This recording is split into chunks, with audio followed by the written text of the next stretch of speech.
न फासिज्म चलेगा, न कम्युनिज्म चलेगा, न नार्किज्म चलेगा, न पॉपुलिज्म चलेगा।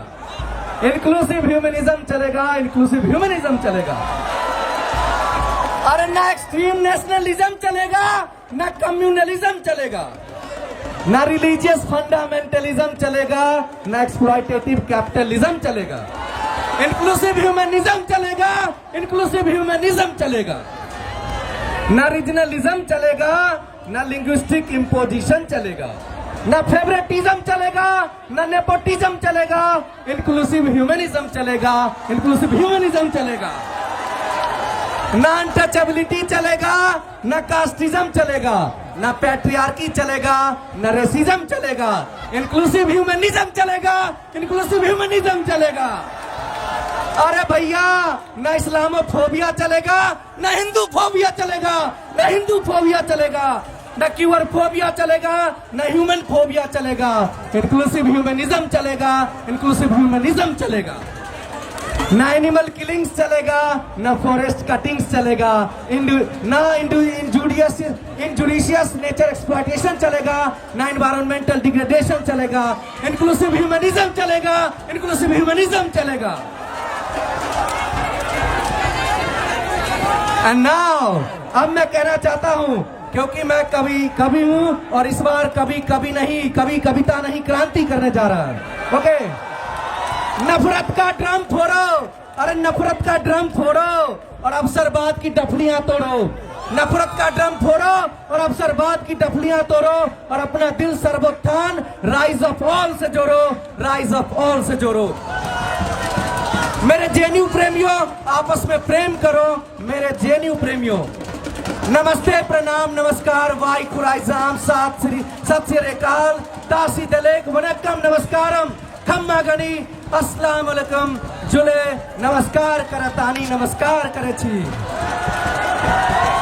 मैं रोशन कुमार सीपीएसएम में फर्स्ट ईयर से कहना चाहता हूं कि मेरे जेएनयू प्रेमियों, जैसा कि आप जानते हैं कि ये नफरती नैरो एलआरसी फोर्सेज, और ये एलआरसी फोर्सेज कौन है आप जानते हैं अच्छी तरह से, लेफ्ट, राइट और सेंटर, लेफ्ट, राइट और सेंटर। इन लोगों ने हमारे कैंपस को peaceful, loving, debate, dissent, discourse वाला नहीं रहने दिया, इंक्लूसिव एंड फॉर ऑल नहीं रहने दिया।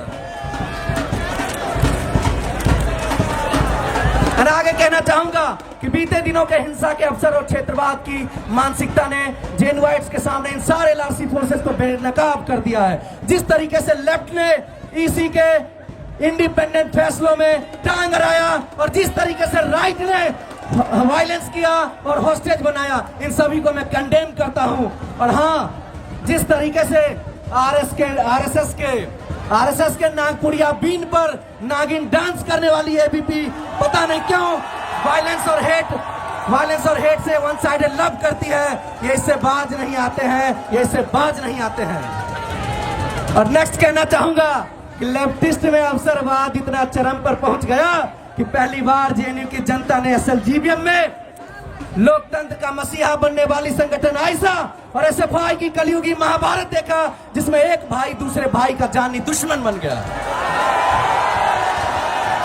और आखिर में एक प्रेसिडेंट पोस्ट के लिए इन्होंने अपनी असरसन की पॉलिटिक्स पर अपॉर्चुनिज्म का दाग लगा लिया, दाग लगा लिया।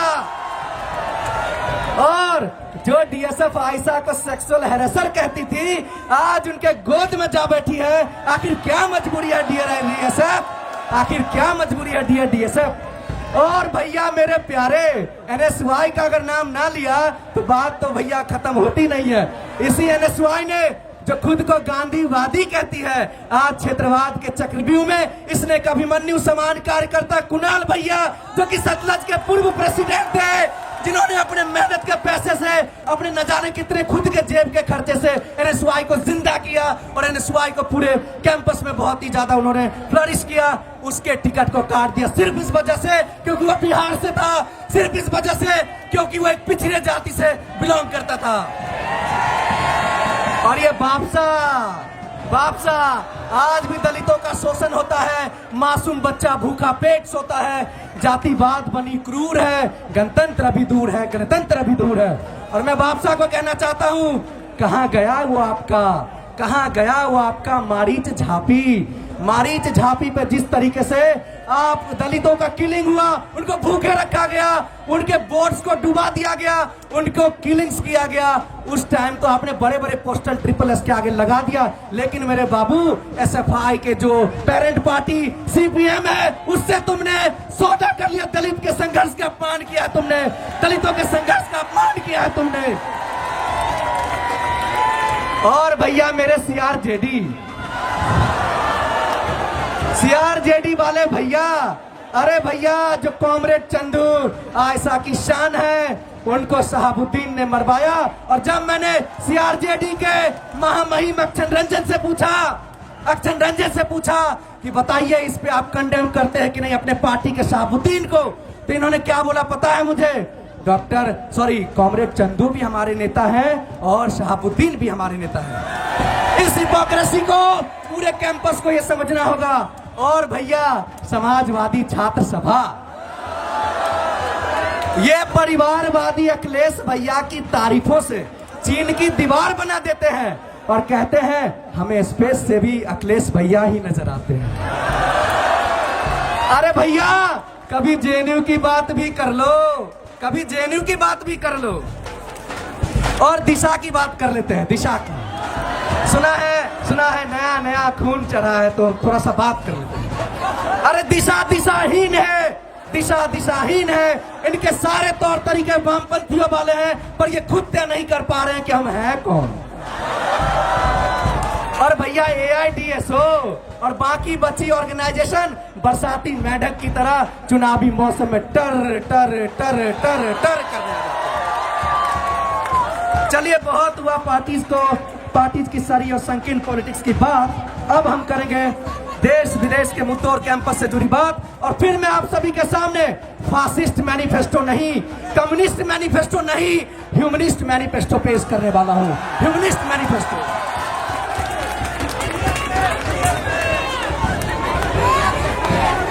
जिस तरीके से मणिपुर में एथनिक वायलेंस होता है और स्टेट स्पॉन्सर्ड डिविजननेस किया जाता है, उसको मैं कंडेम करता हूं। और हेट स्पीच और माइनॉरिटी राइट्स का जिस तरीके से वायलेशन होता है, और हमारे कैंपस के मासूम नजीब को जिन लोगों ने मिलके गायब करवाया, जिन लोगों ने उसे मारा, मैं उसे कंडेम करता हूं। नजीब न कोई लेफ्ट न राइट न सेंटर, बाहर में जाइए लेफ्ट राइट सेंटर। वो एक इंसान था, वो एक माँ का बेटा था। उस मासूम को तुम लोगों ने छीन लिया लेफ्ट राइट की पॉलिटिक्स में, लेफ्ट राइट सेंटर की पॉलिटिक्स में। लैंग्वेज पॉलिसी और रीजनल आइडेंटिटी में किसी भी तरह का हम इंटरवेंशन की बात नहीं करते हैं। और हाँ, अब फिर से हम कम बैक करते हैं कि saffronization of democratic spaces and academic campuses by कौन? आरएसएस। अरे भैया आरएसएस, तुमने बिहार दिवस तो मनाने नहीं दिया हमें सम्मान से। तुम्हारा 30 तारीख को हिंदू नव पर्व हुआ। अरे हम भी हिंदू हैं और गर्व से कहते हैं हिंदू हैं। लेकिन जिस तरीके से तुम्हारा हमारे कार्यक्रम के हमारा कार्यक्रम बर्बाद हुआ और उसके जश्न तुमने अपना कार्यक्रम करवाया। और मैं कहना चाहता हूं यहीं से कि एनसीआरबी रिपोर्ट के अकॉर्डिंग आप देख सकते हैं कि किस तरह से दिल्ली में सबसे ज्यादा क्राइम है वुमेन के अगेंस्ट, और 144.4 पर लाख पॉपुलेशन क्राइम देखा जा रहा है। जिस तरीके से आरजी कर में महिलाओं का रेप होता है, मैं उसे कंडेम करता हूं। और स्टेट जिस तरीके से फेलियर होती है साबित, उसको भी मैं कंडेम करता हूं। हसदेव और एचसीयू में चल रहे संघर्षों का मैं सलाम करता हूं, समावेशी सलाम पेश करता हूं। और हाँ, एक कविता तो होना ही चाहिए। चलिए करते हैं कविता का खेल। अरे सदियों से जिस पे वार हुआ, बराबरी का ना व्यवहार हुआ, 2 पिंजरों की चिड़िया बनी जो मायका ससुराल घर बार हुआ। हाँ, वो महिला ही थी जिसका जीना दुश्वार हुआ। क्या हक नहीं उसको मर्दों की तरह स्कूटर, कार, कलम, तलवार और शासन चलाने को? क्या हक नहीं उसको मर्दों की तरह अपनी रोटी कमाने को? क्या हक नहीं उसको अपनी मर्जी का दूल्हा ढूंढ लाने को? तो मैं कहना चाहता हूं कि महिलाओं को फ्रीडम दीजिए। आज हमारी ये महिलाएं, आज ये लड़कियां पढ़ रही है और किसी माई के लाल से किसी भी मामले में कम नहीं है। और आगे मैं कहना चाहता हूं क्या हुआ वसुंधरा के रक्षक को, क्यों बैठा वो खेत की मेड़ पर निराश है, महंगाई ने कमर तोड़ी अब लगती नहीं भूख प्यास है। ओके, और मैं कहना चाहूंगा कि आज भी एनुअली 10,000 से ज्यादा किसान आत्महत्या के शिकार होते हैं। और मैं पूछना चाहता हूं सत्ता परासीन उन हुक्मरानों से, क्यों लाचार बेबस बेकार सा है ये धरती पुत्र, क्या दुश्मनी है तुम्हारी किसानों से। और अब मैं अपना ह्यूमनिस्ट मैनिफेस्टो पेश करने जा रहा हूं।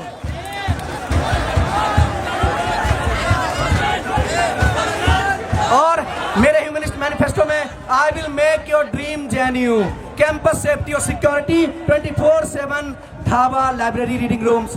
और मैं यहाँ पे 3D कल्चर लाने जा रहा हूँ भाइयों बहनों। और ये 3D कल्चर है क्या?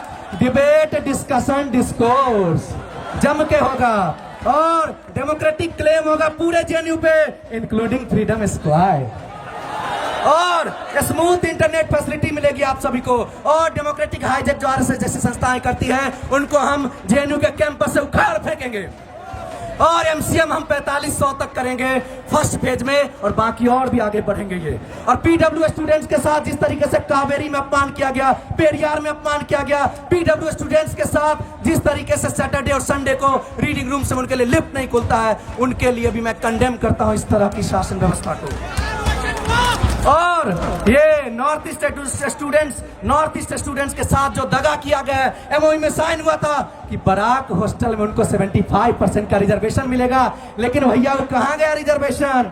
सैनिटरी पैड वेंडिंग मशीन लगवाऊंगा, केसीओएटी और पीएसआरओएटी का रेनोवेशन और डेवलपमेंट करवाऊंगा, हॉस्टल क्लासरूम, इन सारे इंफ्रास्ट्रक्चर पे मेरा फर्स्ट कंसर्न होगा। और किसी भी तरह का क्यूअर फोबिया और होमोफोबिया इस कैंपस में नहीं होने दूंगा। और मैं आईसीसी को सपोर्ट करता हूं इंक्लूसिव, जस्ट, ट्रांसपेरेंट और इम्पार्शियल होने के शर्त पे। हॉस्टल एलोकेशन टू ऑल होगा, दिल्ली एनसीआर स्टूडेंट्स के लिए होगा।